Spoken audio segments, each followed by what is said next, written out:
In start of the movie we see that there's a mystical tower in the middle of the desert that is always surrounded by black clouds and lightning, and that's where a sandship led by the admiral is currently sailing to. Their trip is suddenly interrupted, however, when they're attacked by a monster that lives in the dunes called Diablos.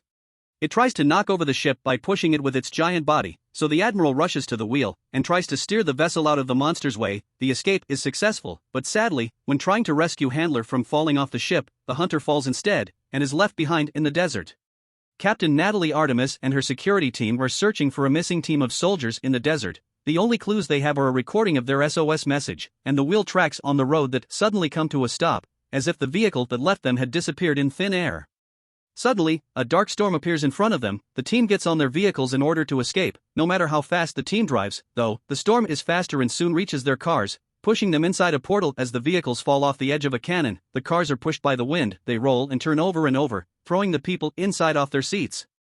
When they finally land and the soldiers come out, they notice the storm has backed off and is floating above a mountain area with various structures that aren't on their maps. All their electronics are fried, and not even their compass is working, so they decide to try to return back to base by navigating using the sun.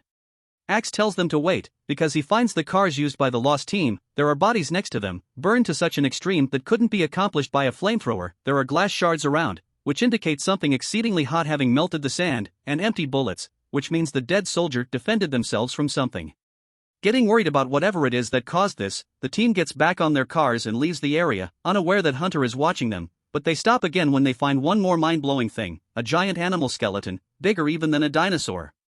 Hunter shoots an arrow at them, and the soldiers respond by opening fire, until Artemis grabs the arrow and asks them to stop. It only has red chalk on it, a warning signal. At that moment, Diablos surges from the sand, and begins chasing the squad as they try to escape on their cars. No matter what they shoot at it, but it is impervious to all of it, and eventually it comes close enough to hit one of the cars, and knock it over a couple of times, killing Axe. Steeler manages to run away before the car gets crushed, and jumps on the jeep with the others, but they don't manage to get too far before Diablos knocks over this car as well, and impales Steeler with his tusk. Right before dying, he throws a couple of grenades at the monster, which don't hurt him but offer an opening for his team to hide among the rocky formations. As Hunter shoots a smoke arrow at Diablos to slow it down, the squad enters a cave with an entrance too small for the monster to follow them, so it gives up for now and leaves. Dash starts to panic about their situation, but Artemis, as a leader, gives out orders and tells them they'll be good soldiers and survive as such. Her words are interrupted, however, when she's suddenly taken by a spider-like monster called Nursilla, which stings her and injects her some paralyzing venom before dropping her and running away when the soldiers start shooting at it. Marshall and Lincoln try to give Artemis CPR to no avail, and Dash begs them to get going, because more Nursillas are coming out now that night has fallen. Assuming Artemis is dead, Lincoln, Marshall, and Dash leave the cave as they continue to fire at the monster with the help of Hunter, who is shooting explosive arrows from top of a cliff, and must run away when a Nursilla comes after him. Dash trips and falls, delaying her group's escape. This gives one of the monsters the opportunity to attack from above and capture Marshall, while Hunter hides in his secret cave lair. Meanwhile, Artemis wakes up, feeling rather dizzy. She can hear her teammates' screams coming from outside, but she soon is knocked out again when a Nursilla finds her. The next time she wakes up, Artemis is inside a cocoon in the Nursilla's nest, which luckily is thin enough for her to tear off with her bare hands. Once free, she notices she is surrounded by bones and more cocoons holding the bodies of Dash and Marshall. Artemis picks up her teammate's fallen pouch and retrieves 2 flares, an oxygen can, and a bunch of bullets. Using one of the flares as both defense and light, she walks down some kind of hallway made of spider web, and is suddenly startled by Lincoln, who can't feel his arm, and is suffering from chest pain. Unaware that the monsters are following them, Artemis helps Lincoln walk towards an exit when her flare goes off. In the time it takes her to turn on the other one, a Nursilla appears in front of them, which Artemis keeps obey with her new flare. Things get complicated when Lincoln feels more pain on his body, and tears off his shirt only to find out there are hatching eggs on his wound. The Nursilla grabs him and takes him away, and when it tries to do the same with Artemis, she lights it on fire by combining the flare with the oxygen can, causing the whole nest to burn. Artemis starts climbing towards the exit, and she almost makes it when a Nursilla grabs her leg and drags her back in, so she frees herself by throwing the bullets she salvaged into the fire, making them explode. When she finally comes out of the cave, it's morning, and the sunlight prevents the Nursillas from following her. Then she cuts open a bullet she finds on the ground, and pours the gunpowder on the wound on her ankle. Then she hits 2 rocks together to create a spark, and ignite the powder, effectively cauterizing the wound. Afterward, she goes up the hill to get a better understanding of the area, but she only sees desert all around her, and the storm that brought her here far on the horizon. That could be her key to returning home, but there's something she needs to test first. She throws a rock in the sand, causing Diablos to come out with a furious roar, and leave quickly when he doesn't see her. Artemis continues her exploration of the rocky area, while Hunter follows her from afar and finds a shipwreck, which for a second makes her think she may find water, but the keg only has sand in them. When she enters the remains of the ship, she's jumped on and grabbed by Hunter from behind, but she reacts quickly and begins a hand-to-hand fight. Both of them are incredibly skillful fighters that keep each other on their toes, but while Artemis manages to stab Hunter on his shoulder with his own knife, he still manages to overpower her and win the fight.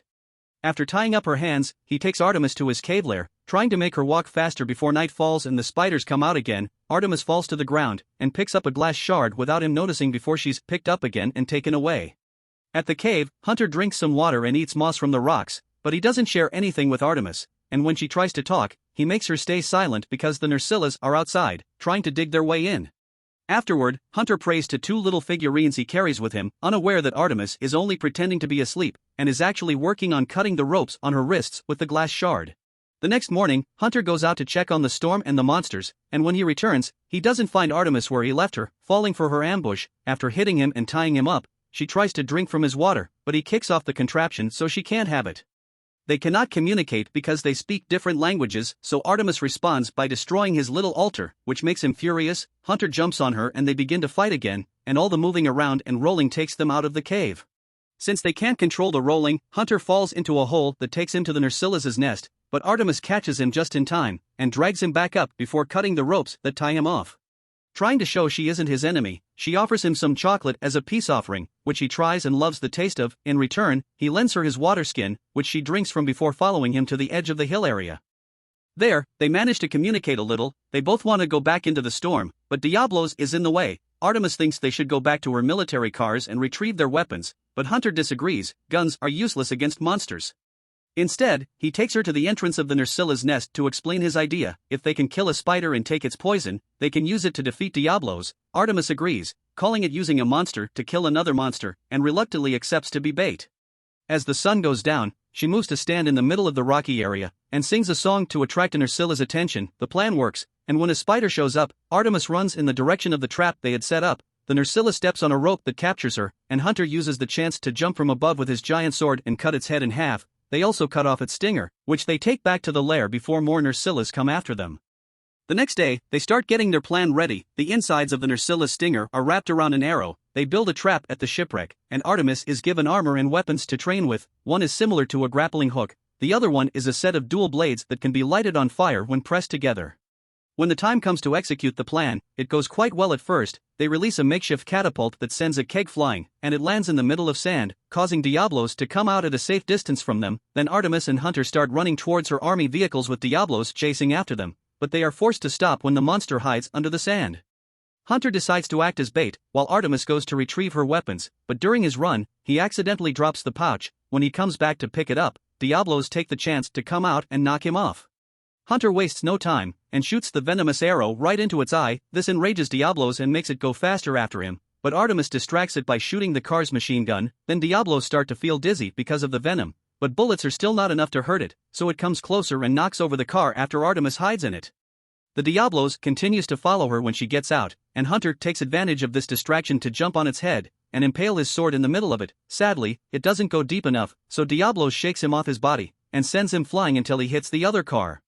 There's still a chance to finish it though, so Artemis shoots her hook at Diablo's head so when it moves, it raises her with it, helping her land on top of it. She pushes the sword and finishes what Hunter started, effectively killing Diablos at last. Since Hunter is still unconscious, Artemis cuts off a piece of the monster's hard skin to make a makeshift stretcher and drag Hunter across the desert with her. After many hours, the wind starts picking up and gets them in danger, so Artemis puts up a tent around them and uses the emergency army kit to keep his heart beating. The sandstorm eventually goes away, leaving them buried in sand, but thanks to the tent, they both survive. Then after another long walk, Artemis and Hunter make it to an oasis, so they decide to stop to take a break. The area is populated with tortoise-like creatures called apsaros, which Hunter explains are herbivores, so they don't need to fear them. When Artemis comes closer to the water to drink, another monster called Rathalos comes out of it to attack her, but Hunter kills it with a swift swing of his sword to later roast it over a fire. Night falls after the both have had their dinner, and they are startled by a sudden fire burning the oasis. There's another monster attacking, one bigger than all the ones they've seen so far, Rathalos, a fire-breathing dragon. A group of scared apsaros comes in a stampede, trying to escape from Rathalos, and Hunter manages to sneak away, but Artemis falls to the ground in the middle of them. She thinks she's going to be crushed when suddenly, someone appears in front of her. It's the Admiral, swinging a sword on fire to keep the Apsaros from coming closer. Artemis stands up and activates the fire on her dual blades to follow his example, while Hunter makes it to the edge of a cliff. He also almost gets run over if it wasn't for Handler, who appears hanging from a rope to pick him up and take him away from the edge.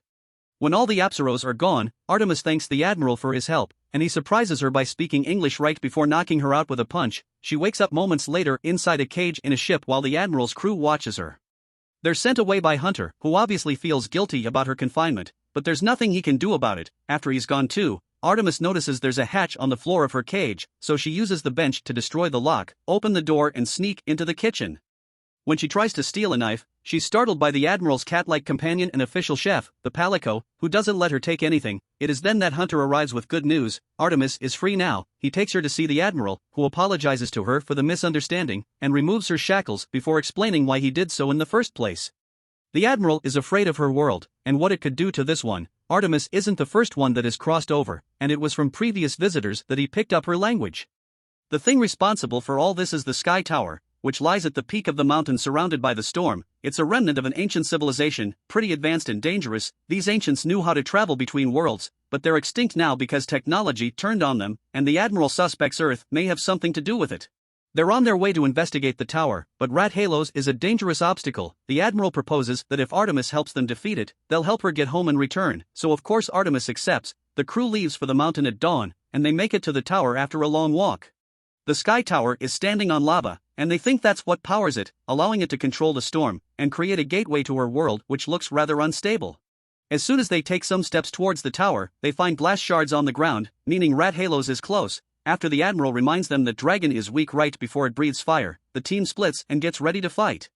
Rathalos appears and burns some of the members of the crew before landing between them and the tower. The Admiral is the first one to go after it, with Artemis and Hunter following him closely, all of them having their weapons on fire to be able to do any damage. Other crew members try to help as well, but Rathalos pushes them away, while the tower starts lighting all the special markers around it. While they do manage to land a couple of hits, their damage isn't enough to take down the dragon. Rathalos chases Artemis with fire until she's forced to jump off the cliff, only to fall into a portal and land back in her world. An army helicopter appears to help her, claiming they've been looking for her unit for a while. After putting her on a stretcher and taking her to their plane, they take off, but they don't manage to go too far. The storm appears above them again, and Rathalos comes flying into this world. The monster destroys the plane and makes it crash before going after the other vehicles. Soldiers are shooting at it and killing them all by breathing fire on them or even eating them. Artemis, who's managed to survive the crash, sees all this and comes up with a plan. After grabbing 2 flares from the wrecked plane, she runs towards Rathalos and shoots her hook at its wing, stabbing it with his knife when she is dragged closer. This enrages the beast, which is about to breathe fire on her for what she did. Artemis uses this chance to light the flare on fire, burning her hand on the process, and tosses it into Rathalos' open mouth, burning it from the inside. Sadly, this is still not enough damage to kill the monster. It raises again, ready to attack Artemis, but it's interrupted by Hunter, who starts shooting some of his explosive arrows. One of them manages to get inside Rathalos through a wound left by the flare, and this is the final hit needed to kill the beast at last. The Admiral arrives after that, telling her they came because they couldn't let the monsters destroy her world. The Sky Tower has opened another portal, and there is a creature called Gormagala on top of it, so Artemis decides to go back to the other world with them to destroy the tower, and end this cycle once and for all. Artemis, Hunter, and the Admiral go after the new monster, pushing it back into its world as the chef Palico joins the fight. Meanwhile, unknown to them, a mysterious cloaked figure observes the battle from the top of the tower. Subscribe for more videos like this, turn on notifications, and leave a like to help the channel out. Thank you for watching.